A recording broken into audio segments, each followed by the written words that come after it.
یہ میرے میاں خواب میں آئے تھے تو انہوں نے مجھے کہا کہ تم ایسے کیوں کر رہی ہو اپنے ساتھ، کیوں رو رہی ہو، کسی کو کیوں بتا رہی ہو، کسی سے کیوں مانگ رہی ہو. یہاں تک کہ میں اپنی فیملی کے قدموں میں بیٹھ کے بھی رو چکی ہوں، یعنی کہ اپنے بھائی کو پکڑ کے اس کے پاؤں میں روئی ہوں کہ بھائی میں تھک گئی ہوں. اور الحمدللہ اللہ کا کروڑ دفعہ شکر ادا کرتی ہوں. جتنی دفعہ اس کا شکر ادا کروں اتنا ہی کم ہے کہ مجھے نہیں پتہ چلا میں یہاں کیسے ہوں. اردو پوائنٹ کی ویڈیوز دیکھنے کے لیے ہمارا چینل سبسکرائب کیجیے اور بیل کے آئیکن پر کلک کیجیے تاکہ آپ ہماری تمام آنے والی ویڈیوز سے باخبر رہ سکیں. السلام علیکم ناظرین، اردو پوائنٹ میں خوش آمدید اور میں ہوں آپ کا میزبان حارث بھٹی. ناظرین، اردو پوائنٹ اپنے ویورز کے لیے جو آج موٹیویشنل سٹوری لے کر حاضر ہوا ہے وہ سٹوری کچھ یوں ہے کہ ایک خاتون جن کا نام سائرہ سلطان ہے گوال منڈی میں سبز چائے اور سوپ کا سٹال لگاتی ہیں. ناظرین، ان کے کچھ پہلو بتاتا چلوں کہ ان کے خاوند جو 12 سال پہلے وفات پا چکے تھے، انہوں نے اپنی اس چیز کو کمزوری نہیں بنایا بلکہ اپنے گھر کو چلانے کے لیے خود محنت کرنے کی ٹھانی. آئیے ان سے بات کرتے ہیں. جی السلام علیکم. وعلیکم السلام. سائرہ سلطان صاحب کب سے لگا رہی ہیں سٹال آپ؟ 1 ماہ ہو گیا. کیا وجہ کیا بنی کہ آپ خود گھر سے باہر نکلے اسٹال لگانے چائے اور اس کا سوپس؟ وجہ تو بہت ساری تھیں، اس میں چند آپ کو بتا دیتی ہوں. ایک تو 12 سال ہو گئے میاں کی ڈیتھ کو، تو میاں کی ڈیتھ کے بعد 12 سال ہی اندر رہی ہوں، گھر کے اندر ہی. تو گھر کے اندر رہ کے بھی یعنی کہ کسی سے بھی وہ کر کے یعنی کہ اپنے سارے مسئلے مسائل بتا کے بھی وقتی طور پہ سن لیتے تھے، پھر اگنور کر دیتے تھے جیسے انہوں نے سنا ہی نہیں کچھ. پھر ایسے ہی رو رو کے ایمرجنسی میں ہاسپٹل میں جا کے ایسے ہی لوگوں کو دیکھ کے کہ اپنے آپ کو تسلی دوں، کوئی ایسا غلط قدم نہ اٹھا لوں کہ جس سے بچے بھی ویران ہو جائیں. اور کیونکہ باپ بھی چلا گیا، ماں بھی چلی جائے گی تو ان کا کوئی بھی نہیں ہے. تو وہاں سے پھر رات کو 2 بجے دربار چلی گئی، وہاں جا کے رونے لگ گئی. جمعہ رات کا یہ واقعہ ہے. وہاں جا کے جھوٹ رونے لگی. پھر صبح اذانوں ٹائم آئی ہوں تو اگلے دن پتہ ہی نہیں لگا، ایسے لگا جیسے جادو ہوا ہے، اندر سے کسی نے اٹھا کے یہاں بٹھا دیا. ایک ہی دن میں سب کچھ ہوا ہے کہ ابھی میں اس کو پینٹ بھی نہیں کر سکی. اللہ نے اتنا موقع ہی نہیں دیا. آپ کو آئیڈیا کس نے دیا کہ آپ یہ کاروبار شروع کریں؟ یہ اللہ جنتوں میں گھر دے، یہ راز کی بات تھی لیکن میں آپ سے شیئر کر دیتی ہوں. میں نے فرسٹ ٹائم آپ ہی سے شیئر کر رہی ہوں.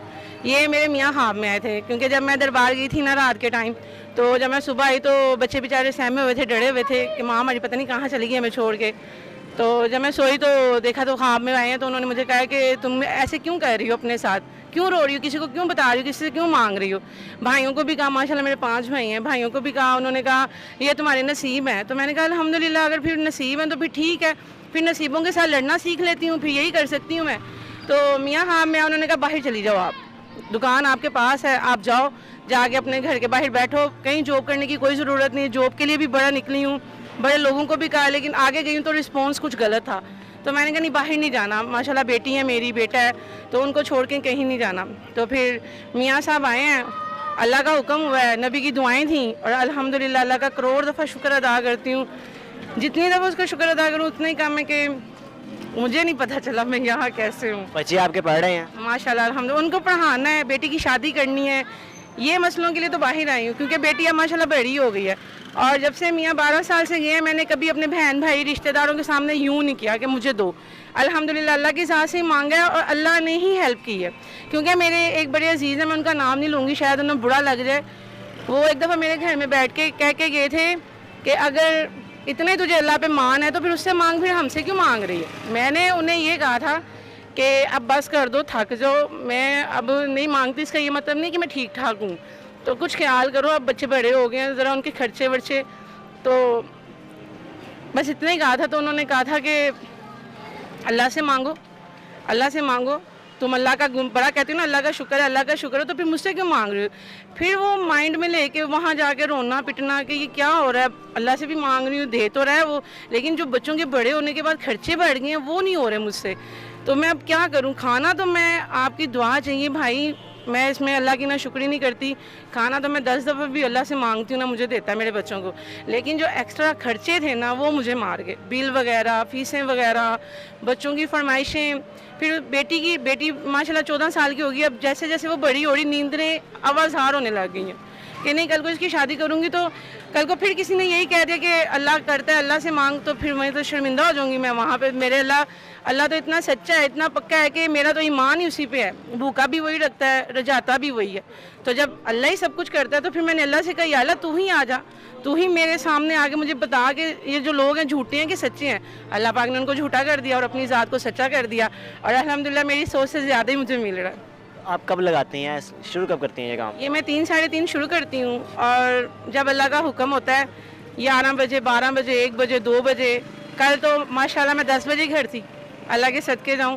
تو کبھی کبھی ایسا ہوتا ہے 9 بجے بھی چلی جاتی ہوں، کبھی کبھی ایسا ہوتا ہے پتہ نہیں کس کی نظر لگ جاتی کہ یہ خاتون جلدی اندر چلی جاتی، ان کو اللہ پاک کہتا ہے چلو تم خوش ہو جاؤ، وہ 2 بجے تک بیٹھی ہوئی ہے.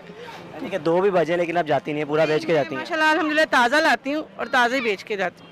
آپ خود بناتی ہیں سارا کچھ؟ آپ کا کون ہاتھ بٹاتا ہے؟ صبح نہیں کوئی بھی نہیں، بس یہ میرا ایک بیٹا بنا ہوا ہے، یہ میرا ساتھ دیتا ہے. یہ سٹال وغیرہ اس نے لگانا ہوتا ہے تو میرے ساتھ ہیلپ کرتا ہے، میرے پتیلے وغیرہ اٹھا کے اندر سے باہر لے کے آتا ہے. پھر یہ میرے جیٹ کا بیٹا ہے، یہ میری بڑی ہیلپ کرتا ہے. یہ گھر آپ کا اپنا سامنے؟ الحمدللہ یہ حصے ہیں سب کے نا، یعنی کہ تائے چاچے سب اسی میں ہی ہیں. تو میری ساس نے مجھے یہ دے دیا ہوا ہے، میں ان کی بھی شکر گزار ہوں کہ آج کل کے دور میں ایسی ساسیں بھی ہوتی ہیں. انہوں نے ہمیں کبھی تنگ نہیں کیا، کبھی ہمیں کچھ نہیں کہا انہوں نے. اللہ ان کو اس کی جزائے خیر دے اور سلامت رہے ہم پہ وہ اور میرے بچوں پہ. میری ساس بہت اچھی ہیں. آپ کی ماں ذرا سے اچھی ارننگ ہو جاتی ہے کہ آپ کا اچھا گزر بسر ہو رہا ہے؟ ماشاءاللہ میری سوچ سے زیادہ میں نے آپ کو کہا ہے کہ میرے بچے مجھ سے کچھ مانگتے ہیں نا، وہ تو ان کو ذرا لمٹ میں رکھنے کے لیے ذرا ہاتھ کھینچ لیتی ہوں، لے کے دینے کو دے سکتی ہوں، لیکن کہتی ہوں نہیں بگڑ جائیں گے. بڑے مشکل سے سنبھلے ہوئے ہیں، صبر والے کیے ہوئے ہیں، تو یہ بگڑ جائیں گے. پھر ان کو کہتی ہے اچھا دے دوں گی. پھر 6 ماہ 7 ماہ بعد دے دیتی ہوں، جلدی نہیں دیتی. بچوں کو مستقبل میں کہاں دیکھتی ہیں؟ کیا آپ کی خواہشات ہیں؟ بیٹی کو تو اپنے گھر ہی دیکھنا چاہوں گی، الحمدللہ اپنے گھر میں ہستی بستی رہے، کیونکہ میرے بعد تو اللہ نبی کے علاوہ ان دونوں بچوں کا کوئی بھی نہیں ہے. تو بیٹی تو اپنے گھر ہی جائے تو کروڑ دفعہ الحمدللہ. بیٹے کا مستقبل ہے، بیٹا اکلوتا ہے میرا، اور یہ میرا بیٹا ہے. تو اس کا مستقبل میں دیکھنا چاہ رہی ہوں کہ پڑھ لکھ جائے اور کچھ اچھا بن جائے. اتنا اچھا بن جائے کہ جتنے بھی ہمارے ہیں نا کہ ان کو پتہ لگے کہ وہ جو ہمیں سمجھ رہے تھے نا اللہ نے ہمیں وہ نہیں کیا، ان کی سوچ سے زیادہ ہمیں بھر کے کہیں اور بھیجا. تو میں جب عمرہ کر کے آئی تھی، آپ نے ماشاءاللہ عمرہ کیا ہوا ہے؟ میرے میاں کی ڈیتھ ہوئی تھی تو 2 سال بعد میں نے کمیٹیاں اپنے پاس ڈالتی ہوں. تو مجھے بیٹی میری چھوٹی تھی، میں نے کہا ابھی شادی میں تو بہت دیر ہے، تو کیوں نہ میں اپنی زندگی میں اپنا بھی کچھ سوچوں. تو میں ماشاءاللہ عمرہ کر کے آئی. وہ بھی لوگوں نے غلط اس کو نام دے دیا، توبہ نوز باللہ. میں کھلے آسمان کے نیچے کہتی ہوں کہ الحمدللہ میرے اپنے ذاتی پیسوں سے میں عمرہ کر کے آئی ہوں. مجھے کسی نے عمرہ نہیں کروایا اور نہ ہی مجھے کسی سے طمع ہے. اگر اس طرح کے کام ہوتے تو بندہ پھر یہ محنتیں نہ کرتا، وہ اندر آرام سے اتنی سردی میں کمبل میں گھس کے لیٹتا اور عیش کرتا جیسے کہ ہوتا ہے عموماً ہو رہا ہے. لیکن مجھے ایسے حق حلال چاہیے کہ جس سے میرا بیٹا اچھا اور نیک نکلے، اور اس کو اچھا کھلاؤں گی تو یہ اچھا نکلے گا، برا کھلاؤں گی تو پھر برا ہی نکلے گا. ایک ٹائم ایسا آئے گا کہ مجھے بالوں سے پکڑ کے باہر نکالے گا، لیکن اس کو پتہ ہے میری ماں میرے لیے کیا کہہ رہی ہے. تو انشاءاللہ اللہ نے چاہا تو اس کا اجر ضرور دے گا. لوگوں کے لیے کیا پیغام ہے جو دوسری خواتین ہوتی ہیں جو اس وقت مجبوری سمجھ لیتی ہیں اپنی، اگر کچھ کرتی نہیں ہیں، مانگتی ہیں لوگوں کے آگے؟ میں آپ کو بتاتی ہوں، مجبوری نہیں، ہم لوگ بنا لیتے ہیں. میں بھی اگر یہ چاہتی نا تو میں بھی بنا سکتی تھی، ٹھیک ہے. ماشاءاللہ ہمارے سب بہت ٹھیک ٹھاک لوگ ہیں، لیکن نہیں، غلط ہے. آپ کسی پہ بلیم نہیں کرو، نہ بھائیوں پہ، نہ بہن پہ، نہ رشتہ داروں پہ. آج کل سب کو اپنی اپنی پڑی ہوئی ہے. آپ اللہ سے مانگو وہی دیتا ہے، اسی کے دیے پوری پڑتی ہے. جو مجبور ہیں میں انہیں یہی پیغام دوں گی، باہر نکلیں، اپنی محنت کریں. محنت میں کوئی شرم نہیں. ایک غلط کام کرنے سے اور ایک مانگنے سے بہت بہتر ہے کہ آپ یہ کام کر لو. اس سے اللہ راضی ہوگا، آپ کی آخرت راضی ہو جائے گی، اور آپ کو یہ نہیں ہوگا کہ کندھے پہ بوجھ ہے جی میں نے تو یہ کر دیا وہ کر دیا. اب کیا ہوگا، معاف کرنے والی اس کے ساتھ بہت غفور رحیم ہے. لیکن آپ باہر نکلیں، نہیں میاں سر پہ وہ اللہ کی چیز تھی وہ لے گیا، کل کو میں نے بھی جانا ہے. آپ باہر نکلیں، اپنی محنت کریں، اپنے بچوں کو اچھا کھلائیں تاکہ انہیں پتہ لگے کہ ہمارے ماں باپ ہمیں کیا رزق کھلا رہے تھے. تو ان کو بھی آگے یہی ہو کہ ہم نے حق حلال ہی کھانا ہے اور حق حلال ہی کمانا. یہی پیغام ہے میرا کہ اپنے بچوں کو محنت سے کھلائیں. اور یہ رونے پٹنے سے کچھ بھی نہیں ہوگا. میں 12 سال بھائی روتی رہی ہوں، یقین کریں. یہاں تک کہ میں اپنی فیملی کے قدموں میں بیٹھ کے بھی رو چکی ہوں.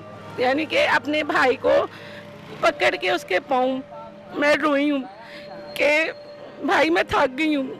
لیکن میرے بھائی نے صرف 2 ماہ مجھے پیسے دیے ہیں، اس کے بعد میرے بھائی نے پیسے نہیں دیے.